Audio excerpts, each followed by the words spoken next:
Meus amigos e amigas, é uma alegria, nós estamos começando mais um programa Pergunte e Responderemos. Respondendo às perguntas que chegam a nós por e-mail, por Facebook, por telefone, sempre relacionados com a nossa fé católica, ok? Vamos pedir à Virgem Maria que nos abençoe, interceda por nós nessa hora para que a gente possa fazer um bom programa. Em nome do Pai, do Filho e do Espírito Santo. Amém. Ave Maria, cheia de graça, o Senhor é convosco. Bendita sois vós entre as mulheres, bendito é o fruto do vosso ventre, Jesus. Santa Maria, Mãe de Deus, rogai por nós, pecadores, agora e na hora de nossa morte. Amém.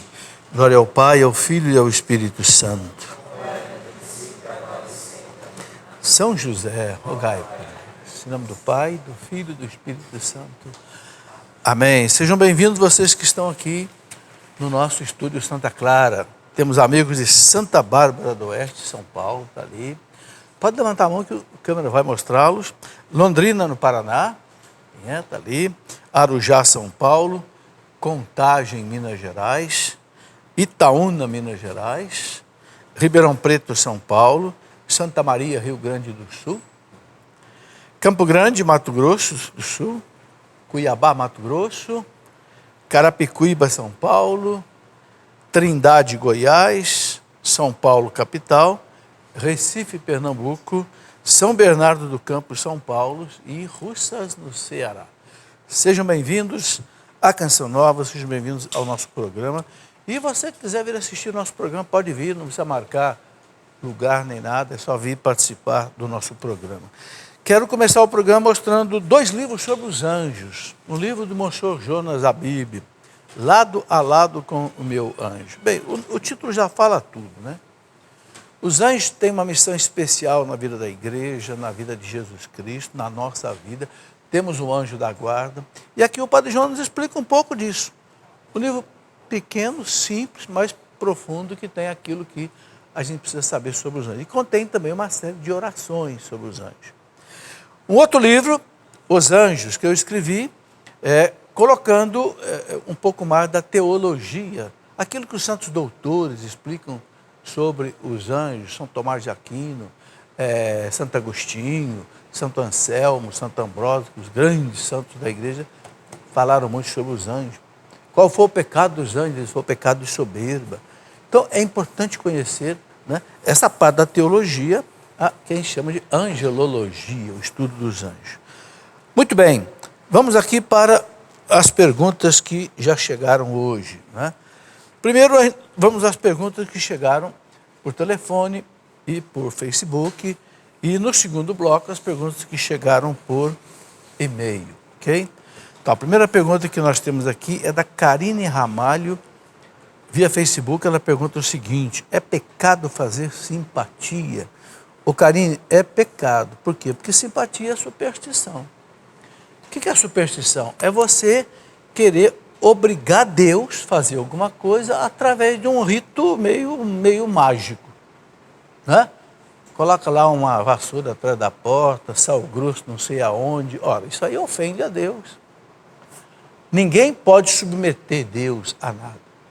A gente pode sim, na oração, pedir a Deus as coisas, e Deus atende a hora que Ele quiser, do jeito que Ele quiser, porque Deus sabe o que é melhor para nós.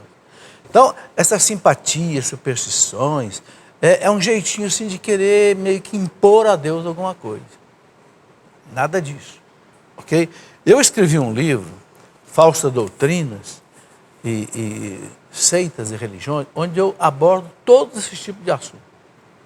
Todas as religiões, as seitas que não se compactuam com a fé católica, com a doutrina católica, eu explico aqui. São cerca de 200 referências de seitas, religiões, superstições, etc., que, infelizmente, o povo usa muito. Alain do Nascimento, via Facebook. Neste ano celebramos os 300 anos do encontro da imagem de Nossa Senhora no Rio Paraíba, verdade, dia 12 de outubro de 1717. Portanto, 12 de outubro de 2017, 300 anos. Mas como a igreja vê a realização de um desfile de escola de samba na Basílica de Aparecida, que fará uma homenagem a esta data. Como não haver profanação? Alain, eu não sei direito o que vai ser isso aí, uma escola de samba dentro da Basílica de Nossa Senhora. Bom, certamente o reitor da Basílica não vai permitir que haja uma profanação. Escola de samba, ninguém vai ficar tocando sambão lá dentro, com mulheres mal vestidas, de jeito nenhum vai acontecer isso. Eu não estou bem a par do que, né, está sendo programado. Se for uma escola de samba, mas sei, com uma música adequada, com o pessoal com roupas adequadas, com cânticos adequados. Agora, realmente é preciso cuidado para não haver uma profanação dentro do santuário de Nossa Senhora Aparecida. Antônio Almeida, que é de Pau dos Ferros, no Rio Grande do Norte, via Facebook, pergunta o seguinte: faço faculdade de desenvolvimento de sistemas na minha cidade. Como posso tirar proveito do conhecimento da tecnologia para anunciar Jesus? Ô, Antônio, todo tipo de faculdade, todo tipo de cultura, todo tipo de saber é útil para a evangelização. Veja o meu caso, por exemplo. Eu sou matemático e físico. Eu fui fazer teologia depois. Hoje sou professor aqui na Canção Nova de teologia, professor de história da igreja, no seminário de teologia da Canção Nova. A cultura abre a cabeça da gente, deixa a sua cabeça preparada para muita coisa. Então, tudo que eu estudei na minha vida foi útil para a evangelização. Então, não tenha medo de estudar. Fazer medicina, fazer odontologia, fazer direito, fazer um curso técnico, faça. Isso não tem nenhuma incompatibilidade com a religião. Pelo contrário, nos ajuda. Deixa a gente mais preparado, mais desenvolvido, com mais argumentos, entende? Uma cabeça mais ágil, para até entender as coisas da teologia. Né? Uma das coisas que me ajudou muito, por exemplo, a entender a escatologia, que é o estudo de tudo que vem depois da morte, foi eu ter estudado a teoria geral da relatividade de Einstein, no doutorado da física. Então, uma coisa ajuda a outra, não tem? Não tenha medo de estudar. Não tenha medo de estudar. Tem cristão que pensa assim, eu não vou estudar porque vou perder a fé. Nada disso. Perde a fé quem estuda, mas não reza. Aí perde a fé. Você tem que estudar muito e você tem que rezar bastante. Aí, tranquilo. E obedecer à igreja, obedecer à doutrina da igreja. Aí você vai estar no bom caminho da fé. Muito bem, se você quiser ler um livro interessante, chama-se Ciência e Fé em Harmonia. Se tiver aí, depois eu vou pedir para a produção mostrar. É um livro onde eu escrevi, onde eu mostro mais de 100 grandes cientistas que foram extremamente religiosos, muitos deles prêmios Nobel de Física, de Biologia, de Química. Por exemplo, a Pontifícia Academia de Ciências do Vaticano, ela tem mais de 20 prêmios Nobel, membros da Academia Pontifícia de Ciências do Vaticano. Nenhuma universidade do mundo tem um staff, um grupo de cientistas tão pesado quanto o Vaticano tem na Pontifícia Academia de Ciências. Ou seja, isso mostra o quê? A ciência é ligada à fé para a igreja. Ok? Aqui, muito obrigado. Esse livro aqui, Ciência e Fé em Harmonia. Né? Quem tem alguma dúvida sobre isso, e aqui eu mostro como a ciência ajuda a fé e como a fé ajuda a ciência. São duas coisas que se completam. Muito bem, muito obrigado, Marlúcia. Aninha Carvalho Lins, via Facebook. Podemos ter a vela do advento em casa ou só nas igrejas? Pode ter em casa, não há uma obrigatoriedade de ter a vela do advento só. Como você pode fazer também a coroa do advento na sua casa, você pode fazer o presépio. Todos esses sinais do Natal, árvore de Natal, pode ser feito em casa também, não tem problema, não é exclusivo de uso litúrgico. Jasmin Silva Andrade, de Inaciolândia, em Goiás, via Facebook. Gostaria que falasse um pouco sobre o ano mariano. Ô Jasmin, como nós vamos celebrar 300 anos da aparição da imagenzinha de Nossa Senhora Aparecida, e os papas reconheceram, né, essa devoção como milagrosa, tanto assim que em 1930 o Papa Pio XI proclamou por decreto, por uma bula pontifícia, Nossa Senhora Aparecida, Rainha Padroeira do Brasil. Né? E foi feita a consagração do Brasil em 1980 pelo cardeal do Rio de Janeiro, pelo presidente da República na época, Washington Luiz, fizeram a consagração do Brasil a Nossa Senhora Aparecida. Então, oficialmente, na terra e no céu, ela é nossa padroeira. Por quê? Porque Deus prometeu para o Papa, que você ligar Pedro na terra, eu ligo no céu. Este ano, o Papa Francisco, a pedido do cardeal de Aparecida, Dom Damasceno, estabeleceu um ano especial mariano só para o Brasil. O que é um ano especial mariano? É um ano de graças especiais. É um ano em que, nós podemos dizer assim, Nossa Senhora está com os braços mais estendidos. Né? Quando Nossa Senhora das Graças apareceu, 1830, lá na França, na rua de Lubac, né? Ela apareceu com os braços estendidos, das suas mãos saíam raios luminosos. Né? Catarina Labouré, a irmã perguntou para ela, o que são esses raios que saem da sua mão? Ela disse, são as graças que eu tenho para distribuir. Então, nesse ano mariano, essas graças serão abundantes. E Nossa Senhora reclamou para Catarina Labouré, muita gente não vem buscar essas graças, eu estou aqui para distribuir. Então é um ano que quem puder deve ir à Aparecida do Norte, visitar o santuário, rezar no santuário, assistir uma missa no santuário. O Papa Francisco autorizou indulgência plenária, ou seja, quem fizer uma confissão bem feita, participar da missa, comungar, rezar pelo Papa, pelo menos um Pai Nosso, uma Ave Maria e um Glória, e visitar ou a Basílica de Aparecida ou qualquer igreja consagrada a Nossa Senhora Aparecida. Tem muitas no Brasil. Quem for a essas igrejas e rezar, assistir à missa, qualquer coisa desse tipo, ganha indulgência plenária para a sua alma ou para a alma de uma pessoa que já morreu. Então, o ano mariano é um ano de graça, um ano de bênção.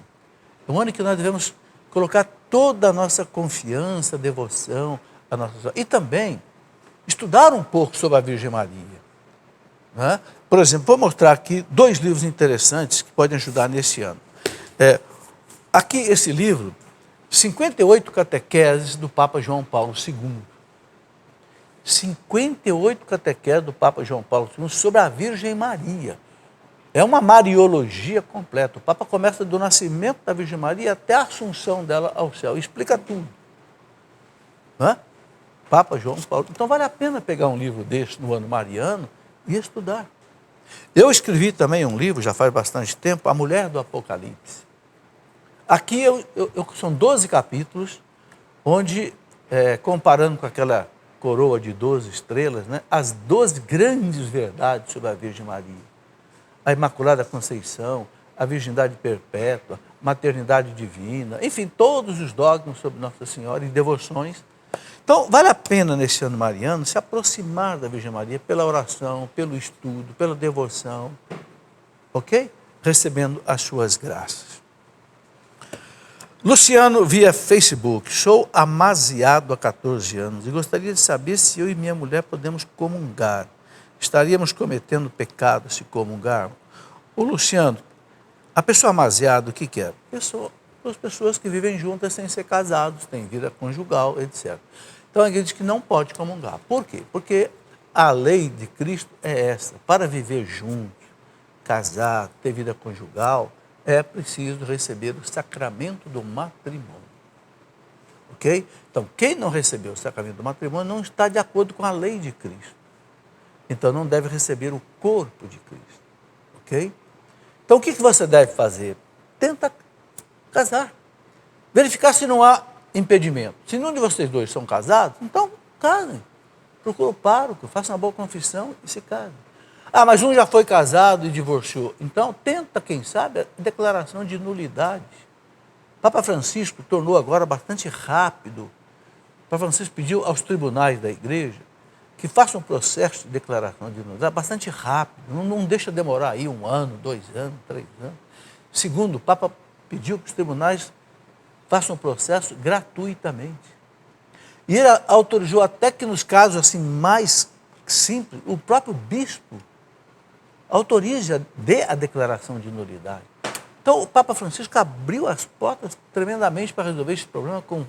Então, todas as pessoas de segunda união ou amasiado que tem um problema, procura aí, quem sabe, o pároco. De repente, o pároco pode encaminhar você ao bispo. De repente, pode haver declaração de nulidade do primeiro casamento e vocês podem se casar. Ok?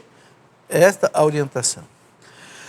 Amanda Rosângela, de Primavera do Oeste, no Mato Grosso, via Facebook. Gostaria de saber se, quando rezamos as 1000 Ave-Marias, se devemos contemplar os mistérios do Santo Terço ou não. O Pai Nosso e o Glória são rezados na oração das 1000 Ave-Marias. Rosângela, essa devoção das 1000 Ave-Marias é uma devoção lá das aparições que houve na Itália, de Monte Chiari. É a devoção da chamada Nossa Senhora Rosa Mística.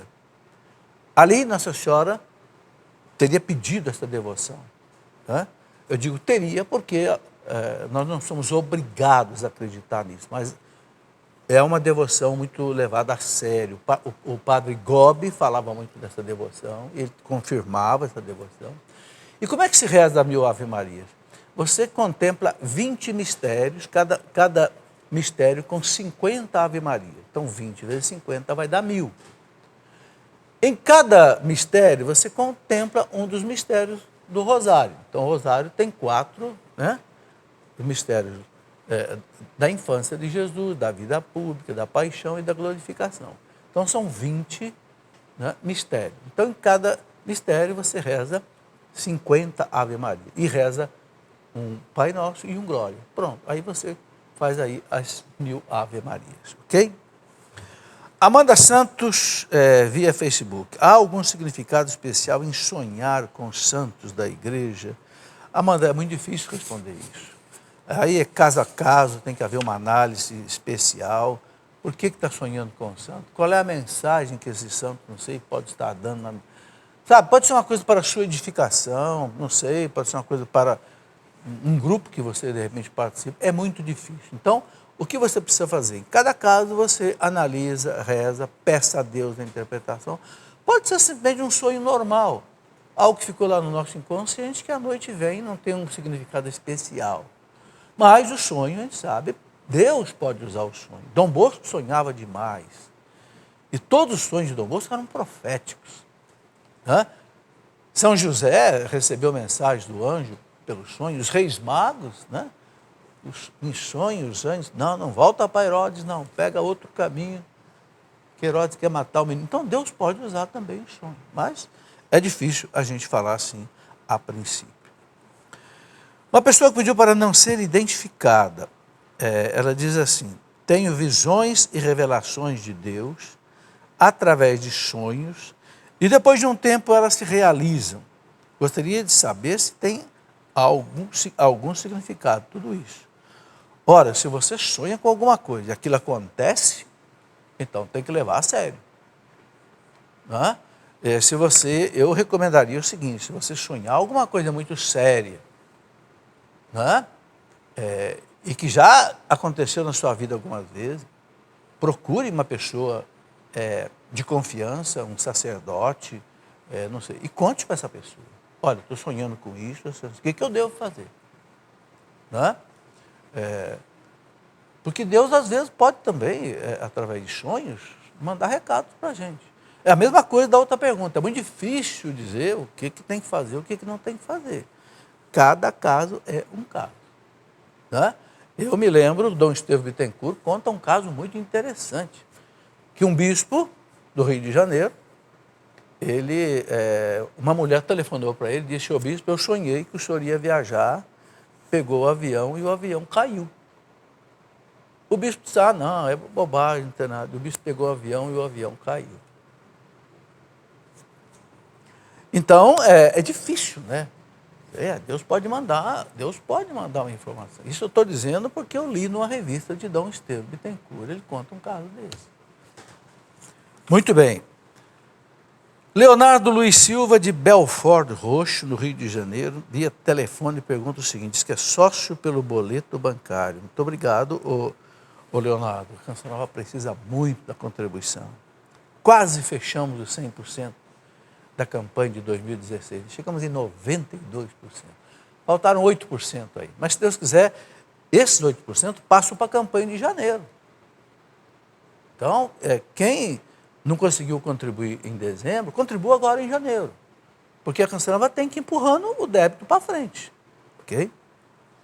Muito bem. Tem um amigo que vai casar e não é batizado. Gostaria de saber se o casamento será válido. Ô, Leonardo, a igreja ensina o seguinte: para receber qualquer sacramento da igreja, primeiro precisa estar dentro da igreja.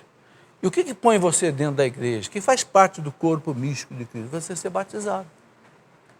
Então, não pode receber um sacramento sem ser batizado. Então, converse com essa pessoa, oriente ele. Você quer casar na igreja? Quer receber um matrimônio? Então, vamos primeiro batizar. Conversa com o pároco. Prepara. Entendeu? E o batismo é uma coisa tão simples de ser realizada, né? Outra pessoa que pediu para não ser identificada. Tudo bem, diz que é sócio inativo. Sócio inativo é aquele que parou de contribuir. Volte a contribuir a hora que você, né, quem sabe aí retomar seu emprego, né? E pode ter certeza, viu? Deus vai te ajudar para isso também. Minha esposa faleceu e eu estava brigado com ela. Olha que pergunta interessante. E não pedi perdão. Será que estou perdoado? Bom, a gente precisa lembrar do seguinte: o catecismo da igreja diz uma coisa muito importante. Não há pecado que a igreja não possa perdoar se a pessoa se arrependeu do pecado e tem um propósito de mudar de vida. Ok? Então é o seguinte: se tua esposa faleceu, morreu brigado com você, peça perdão a Deus. Peça perdão a Deus, se for o caso, se confesse com o sacerdote, você vai receber o perdão dele e acabou. Não pense mais nisso. Se Deus te perdoar pelo sacramento da confissão, acabou. Não pense mais nisso, pode ter certeza que onde tua esposa estiver, vai te perdoar também. Maria Aparecida de Juiz de Fora, via telefone, sócio pelo débito automático. É a melhor maneira de ajudar a cristã é pelo débito automático do banco, né? Gostaria de saber sua opinião, a opinião da igreja a respeito de pessoas que são noivas e são de religiões diferentes. Bom, Maria Aparecida, o caso mais comum é a pessoa que é católica, batizada, e quer se casar com outra que é protestante. Esse é um caso mais comum.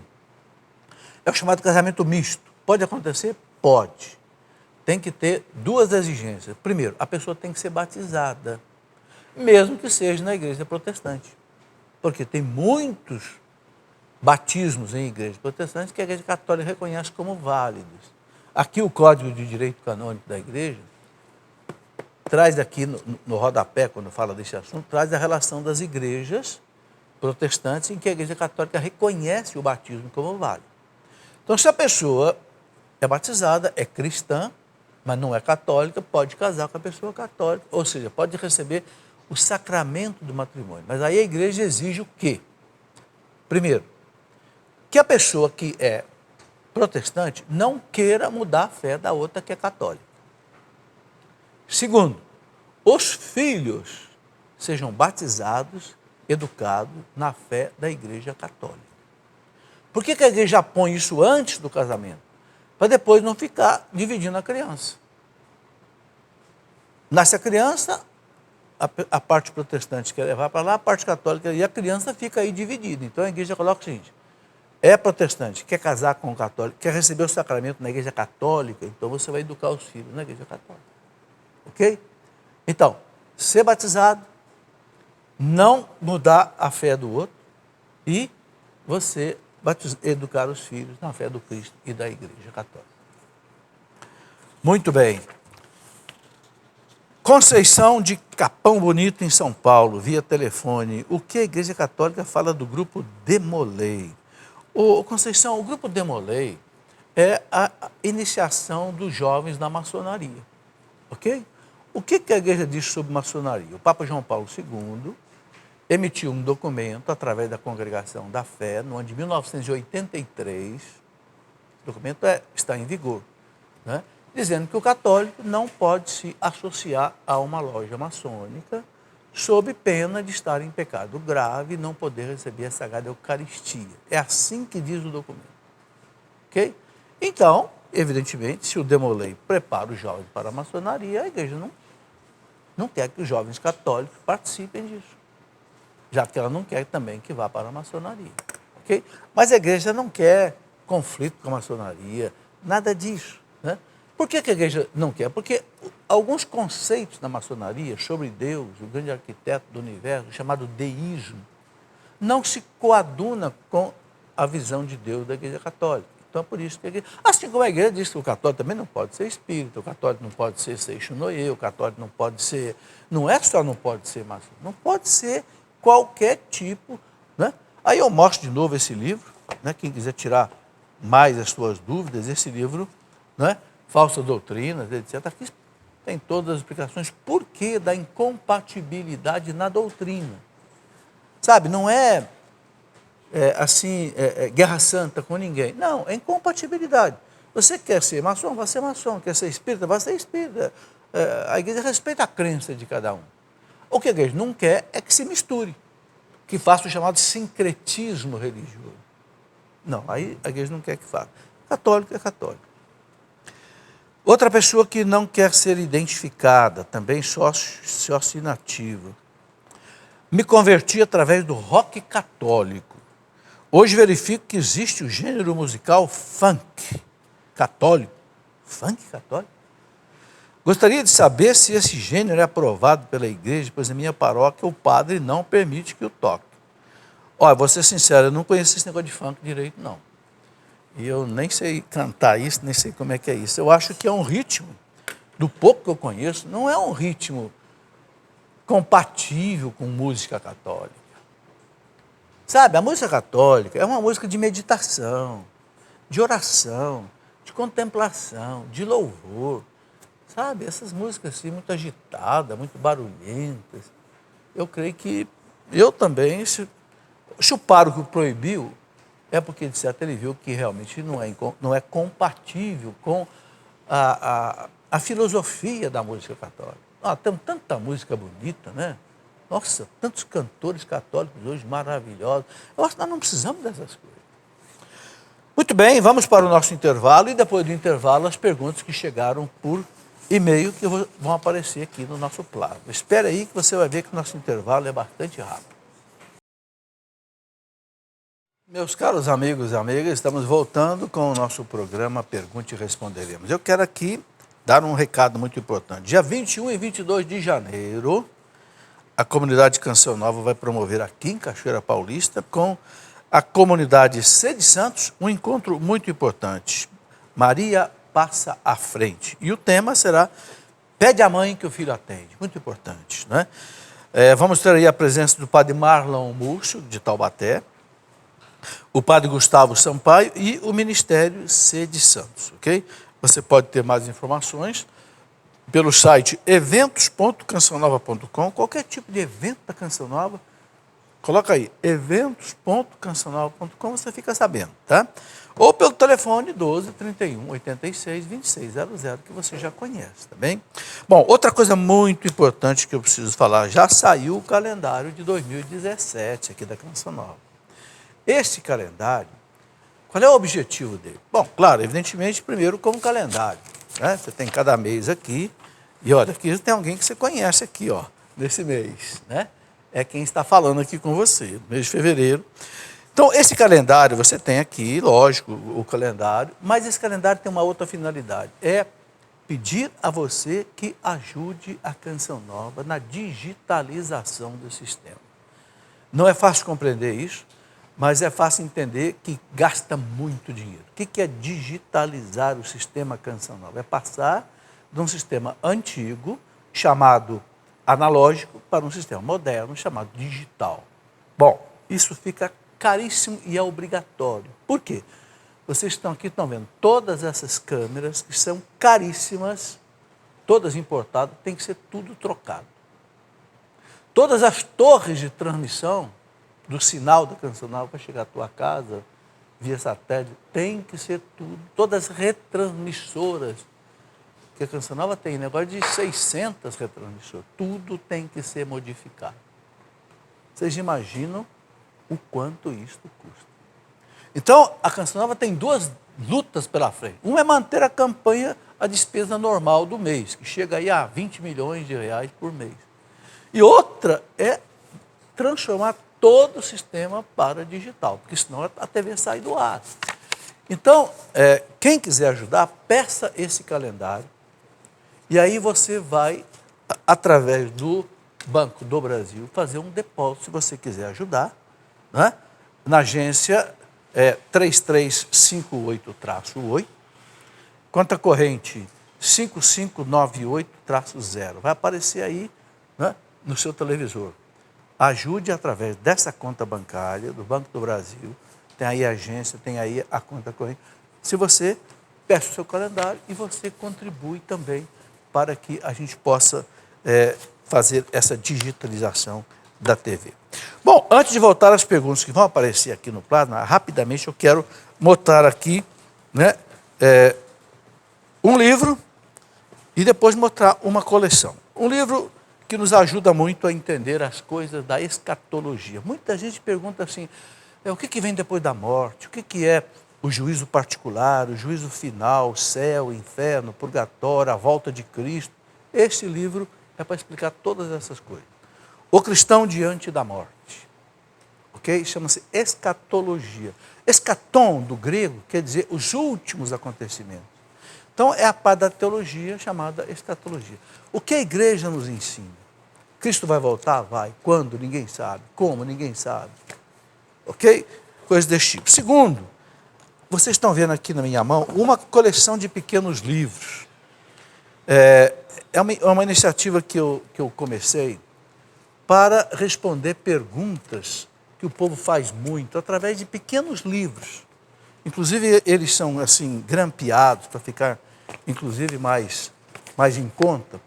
Quais são os assuntos? Eu vou pegar aqueles assuntos onde as perguntas se repetem mais vezes. Por exemplo, você sabe o que foi o caso de Joana d'Arc, aquela santa francesa que morreu queimada, né? Qual a importância da oração, né? Depois, como entender o livro do Apocalipse, né? Tem muita gente que faz tanta dúvida sobre o Apocalipse, né? Você conhece o caso Galileu-Galilei? O pessoal que estuda, né? Como entender as páginas difíceis do Antigo Testamento, como entender o dilúvio, como entender aquelas 10 pragas do Egito, como entender aquelas coisas todas do Antigo Testamento. Enfim, é uma coleção de pequenos livros para você ir tirando as suas dúvidas, ok? E junto com isso, eu tenho um outro trabalho que é o seguinte, que está me deixando muito feliz. Pelo meu site Cleofas, eu comecei um curso de teologia à distância. Nós temos hoje mais ou menos 550 alunos, já tem um ano que esse curso está andando. Toda a teologia, né? Aula todo dia, meia hora. É um vídeo sobre o assunto sequencial, um áudio para você ouvir em MP3 e uma matéria escrita sobre a mesma aula. Ok? Qual é o assunto? Pega toda a teologia. Deus, a criação do mundo, a criação do homem, o pecado, Jesus Cristo, sacramentos, moral católica, escatologia, pneumatologia, toda a teologia. Muita gente me escreve perguntando assim, como é que eu faço para fazer um curso de teologia? Na minha cidade não tem faculdade. Não. Então, ótimo. Então, comecei a fazer pela internet. A pessoa pode, né? E graças a Deus vai indo muito bem, já tem um ano, nós temos aí uns 550 alunos. Se você quiser conhecer, entre no site cleofas.com.br, é o meu site. Tem uma caixinha lá escrita assim, Escola da Fé Online. Clica ali e você vai ter todas as informações, ok? E bom proveito. Muito bem, vamos aqui para as nossas perguntas que chegaram por e-mail. Euclides Almeida. Existe algum livro fora da Bíblia que fala sobre a participação de José de Arimateia no nascimento de Jesus? Olha, eu não conheço nenhum livro apócrifo. Apócrifos são aqueles livros que a igreja tirou da Bíblia, não colocou na Bíblia. Eu não me lembro de algum livro, pode ser, são muitos apócrifos, né? Tem mais de 60 livros apócrifos do Antigo Testamento e do Novo Testamento. Então, eu não me lembro de cabeça, eu nem li todos esses apócrifos, né? Mas eu não me lembro de nenhum que fale de José de Arimateia em relação ao nascimento de Jesus. Pode ser, aí é preciso fazer uma pesquisa bem aprofundada. Cândido Mota, São Paulo. Gostaria que explicasse o segredo de Nossa Senhora de La Salette, que fala sobre o anticristo. Esse segredo é verdade? Ô Cândido, veja, a igreja não obriga que a gente aceite as revelações particulares. As revelações de La Salette são muito assim, muitas pessoas, inclusive muita gente do clero respeita muito. Agora, quando fala do anticristo, é uma coisa difícil de interpretar. Por quê? São João, na primeira carta dele, o que São João diz? O anticristo já está no mundo. Quem é o anticristo, dizia São João? É todo aquele que nega que Jesus Cristo é o Messias, é o Salvador. São João se referia a uma heresia chamada gnosticismo. Então, todo aquele que é contra Jesus Cristo é anticristo. O que quer dizer ser anti? Ser contrário. Então, La Salette fala que pode haver um anticristo dentro da igreja, e já houve muitos anticristos dentro da igreja. Os hereges saíram de dentro da igreja. Ora, quem era Lutero? Era um monge agostiniano, católico. Quem era Ário, do arianismo? Era um monge católico. Quem era Nestório? Era patriarca, bispo de Constantinopla, católico, que viraram hereges. Ou seja, passaram a ser, de certa forma, anticristos. Então, eu não conheço uma explicação da igreja, uma explicação oficial sobre o mistério de La Salette. Eu conheço a explicação oficial sobre o terceiro segredo de Fátima. Aí, o Papa João Paulo II proclamou e explicou. Então, o de La Salette é sério, muita gente acredita, eu acredito. Agora, a interpretação não é fácil. Aí é bom a gente ouvir o magistério da igreja. Como magistério da igreja eu não conheço uma explicação do magistério oficial, cada um leia com o devido cuidado para a sua edificação pessoal. Vitor Tobias, Nova Friburgo, Rio de Janeiro. Os reis magos realmente existiram? Existiram. Não há dúvida que os reis magos existiram. Há fatos históricos. Eu vou contar um fato histórico. Por volta do ano 600 e pouco, os persas invadiram Jerusalém, a Terra Santa, e destruíram as igrejas católicas, que Santa Helena tinha construído por volta do século IV. Mas interessante, quando eles chegaram na Basílica de Belém, onde Jesus nasceu, a Basílica da Natividade, foi construída por volta do ano 300 e pouco por Santa Helena, eles não destruíram a Basílica de Belém. Por quê? Porque na fachada da Basílica havia a figura dos reis magos. Olha, já por volta do ano 300 e pouco.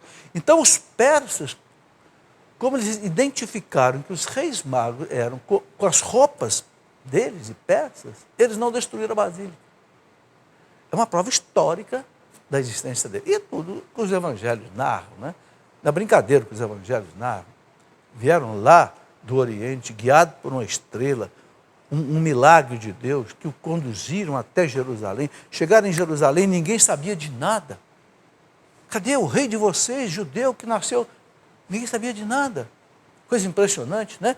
Aí foram a Herodes, Herodes ficou apavorado. Nossa, mas é o Messias, vai tomar meu reino. Mandou chamar os sacerdotes dele, os conselheiros dele, os sacerdotes judeus, para saber onde é que o menino ia nascer.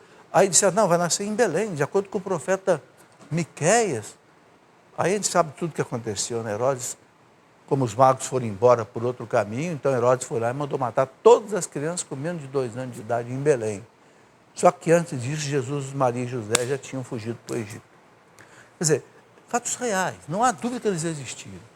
Como eles... Não, volta um pouquinho, por favor, eu quero completar. Como eles identificaram que a estrela de Belém estava anunciando o nascimento do menino Jesus? Ora, aí é a fé que moveu os reis magos. Por que esses homens que não eram judeus vieram lá do Oriente?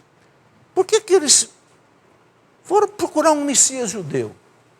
Porque, é preciso entender isso, os judeus, eles se espalharam pelo mundo. Por quê? Porque desde o ano antes de Cristo, anos 70 antes de Cristo, quando o Império Romano dominou a Palestina, escravizou os judeus, muitos judeus se espalharam pelo mundo. É um fenômeno que recebeu o nome de diáspora. Então, o mundo inteiro teve sinagogas. E muitas pessoas não judias frequentavam às vezes as sinagogas. Né? Não veio lá a rainha lá da Etiópia visitar Salomão? Não, era do Oriente, era pagã. Então, eles sabiam, né, através dos judeus, que haveria um Messias Salvador da humanidade. E Deus, através de um milagre, através de uma ação especial, mostrou para eles. Por quê? Aqui é importante entender o sentido dos reis magos. Muito importante entender isso. Primeiro, quando Jesus nasceu, no dia de Natal, os anjos apareceram aos pastores judeus e disseram: hoje nasceu para vocês um Salvador. Então foi a manifestação de Jesus ao seu povo, os judeus, através dos pastores. Povo simples, até desprezado pelo povo. Né? E eles foram à gruta de Belém. Às pressas, diz o Evangelho. Né? Os magos que vêm do Oriente representam o quê? Todos que não eram judeus. Então é chamada Epifania, a festa que se celebra no dia 6 de janeiro. Né? Manifestação. Então, o Cristo, ele nasceu não só para os judeus, mas para o mundo inteiro. Então, o que significa a vinda dos magos de várias partes do mundo? Inclusive, alguns exegetas, estudiosos, acham que cada um veio de um lugar diferente. Né? Tem lá até os nomes. Você olha no presépio, um tem a cor negra, outro tem a cor branca, outro tem a cor amarela. É um simbolismo para dizer que cada um veio de um lugar, um da África, um da Ásia, um lá da região da Pérsia. A gente não sabe exatamente isso. Isso não é o mais importante. O mais importante é o sentido. O mundo que não é judeu vem adorar o Cristo, porque o Cristo é o Salvador de toda a humanidade. Né? É a festa que a gente chama de Epifania. Epifania em hebraico quer dizer a manifestação do Cristo Salvador a todo o universo, a todos os povos. Muito bem. Nina de Fortaleza. Nunca entendi plenamente por que a igreja não aceita a astrologia. Os reis magos eram, de certa forma, astrólogos? Não. Eu vou explicar. Não eram astrólogos, eles eram astrônomos. É diferente. É diferente astronomia e astrologia. Observavam o universo diante dos astros, seguiram uma estrela. Sabemos que o Espírito Santo é o nosso guia. Por que não a astrologia ser mais acreditada pela igreja? Bom, o que é astrologia? Astrologia é uma crença pagã que veio desde o tempo da Babilônia, o tempo de Abraão, 1800 anos antes de Cristo. Eles acreditavam que os astros eram deuses. Então acreditavam que a lua, o sol, até que lá você vê lá no México, por exemplo, né? Nós temos lá as pirâmides do sol. Eles acreditavam que os astros fossem deuses. Não é Deus coisa nenhuma. O sol é um monte de gás, uma temperatura de 6, 7 milhões de graus de temperatura, não tem vida, não tem nada. A lua é uma pedra, Marte é uma pedra, Vênus é uma pedra, ninguém tem vida, nem vida animal, nem vida vegetal, muito menos vida humana e muito menos Deus. A astrologia acredita que os astros são deuses. Ora, não tem base científica, não tem base religiosa, não tem nada. É por isso que a igreja condena a astrologia, não tem cabimento. Não é nem a igreja que condena, é a ciência que condena acreditar que seja Deus. Por que o Natal passou a ser 25 de dezembro? Porque era o dia do Deus Sol, dos romanos pagãos. Então a igreja colocou, não, o verdadeiro Deus Sol é o Cristo. Por isso 25, o Natal passou a ocupar a festa do Deus Sol Invictus dos romanos. Então é por isso que os reis magos não eram astrólogos. Eles não acreditavam que os astros eram deuses. Eles foram guiados por uma estrela. Estrela, não um Deus. O Deus era Jesus que eles foram buscar. Eles não foram prestar culto à estrela. Eles se ajoelharam diante do menino Jesus e ofereceram ouro, incenso e mirra. Ouro para o rei, incenso para o Deus e mirra para o cordeiro que seria imolado. Entende? Então não tem cabimento. Santo Agostinho já dizia, se a astrologia funcionasse, né, dois gêmeos teriam que ter a mesma vida. E nada, você pega dois gêmeos, um vive uma vida, outro completamente diferente. Você pega um tem um gênio, outro tem outro completamente diferente. Até na Bíblia, Esaú, né, e o irmão. Quer dizer, então é isso que a igreja coloca para nós. O Elker, os entes queridos falecidos sabem o que fazemos na terra ou podemos nos ver lá no céu? Posso orar e direcionar boas intenções, diálogo, de forma direta à alma da pessoa ou ela não pode ouvir? Ou as orações devem ser somente a Deus em intenção à alma da pessoa? Elker. Bom, Elker, vamos por parte. Os entes queridos falecidos sabem o que fazem na terra? Bom, aí a igreja diz assim, depende daquilo que Deus permite. Depende, Deus pode permitir ou não permitir. Porque todo conhecimento é através de Deus. Os santos, veja bem, os santos recebem todos os nossos pedidos. Por quê? Porque os santos estão em comunhão com Deus. Eles não são oniscientes, mas eles participam da onisciência de Deus. Deus funciona como um centro de informação para eles. As almas que estão no purgatório podem receber os nossos pedidos de oração. O catecismo da igreja fala claro, bem claro. O catecismo da igreja diz assim, que quanto mais a gente reza pelas almas do purgatório, mais torna eficaz a intercessão delas por nós. É muito interessante isso. A oração pelas almas, né? Isso aí tem aqui no catecismo, é só a gente procurar aí que a gente vai encontrar, lá por volta do parágrafo 900, depois quando fala da igreja, da comunhão dos santos, o catecismo coloca isso. Então as almas, você pode pedir pelas almas do purgatório, pode, ok? Elas podem atender nossos pedidos, a igreja não nega isso. Evidentemente uma alma que tiver sido condenada ao inferno, essa não vai receber nada. Porque essa cortou a comunhão total com Deus. As almas do purgatório e as almas do céu estão em comunhão com Deus. As do céu em comunhão perfeita, as do purgatório ainda não em comunhão perfeita, mas são amadas por Deus e amam a Deus, só que estão no estado de purificação. Mas podem interceder por nós, tá? Depois, ela pergunta aqui, posso orar e direcionar boas intenções? Pode. Né? Ou as orações devem ser somente a Deus? Não, a gente pode pedir aos santos, pode pedir a Deus, pode pedir às almas do purgatório. A igreja não proíbe isso. Evidentemente, a melhor oração é a oração voltada para os santos, para a Virgem Maria, que estão em comunhão plena com Deus. Pode passar. Tenho 25 anos e sou casada há 10 meses, apenas no civil. Há pouco tempo fiquei sabendo que não posso comungar, pois não sou casada na igreja e fiquei muito triste, pois isso é horrível. Bom, eu já expliquei isso aqui hoje, né? Eu acho que não preciso explicar de novo. Se a pessoa não é casada na igreja, não recebeu o sacramento da igreja, ela não pode comungar. Meu marido concordou em casar na igreja, ótimo, porém ele é evangélico, não tem problema. Já expliquei isso também, se ele já foi batizado na igreja evangélica, esse batismo foi válido, vocês podem se casar na igreja católica.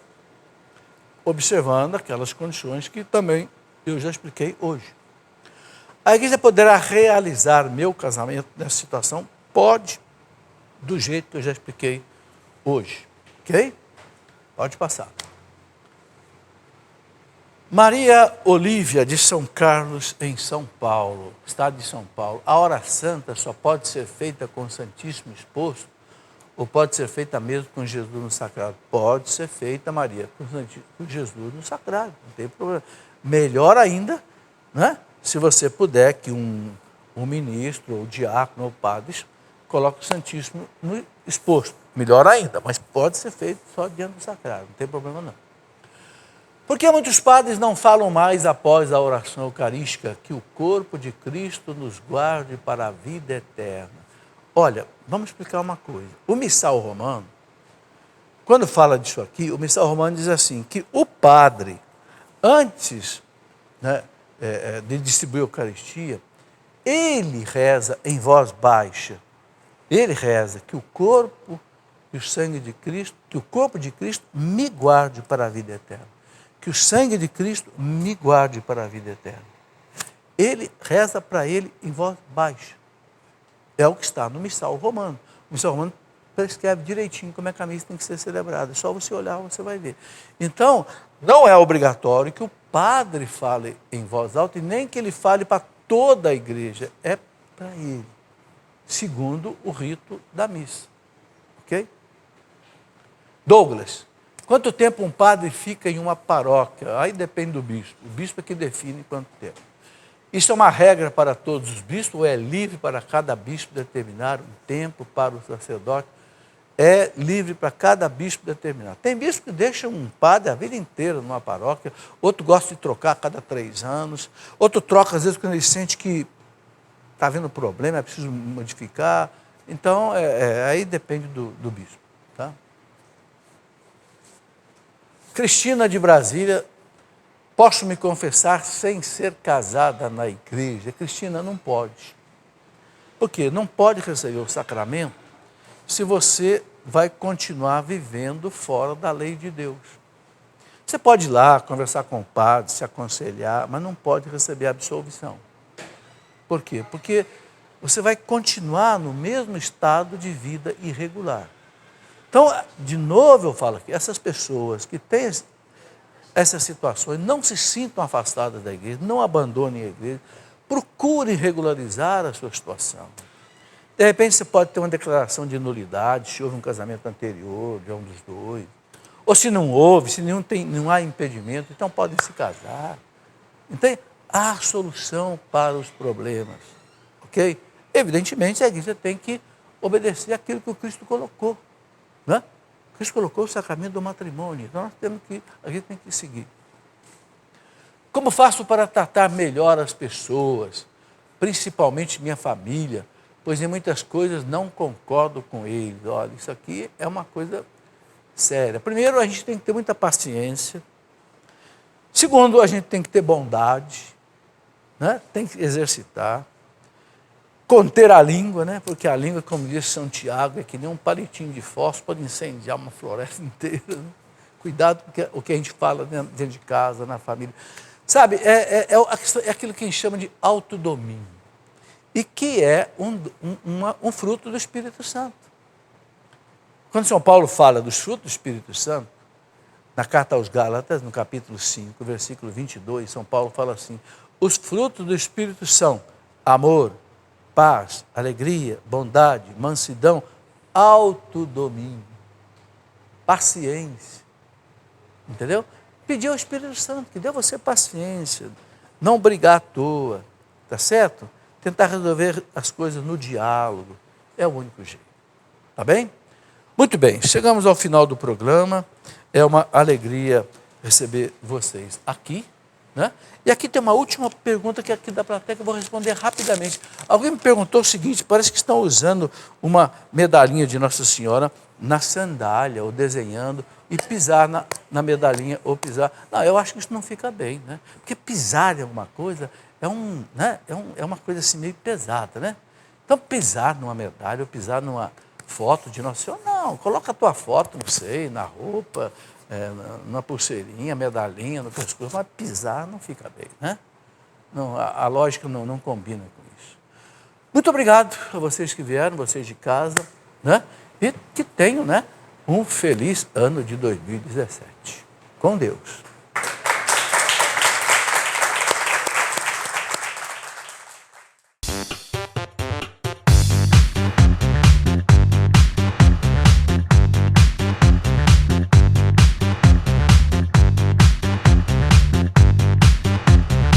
cançãonovaplay.com. Assine já!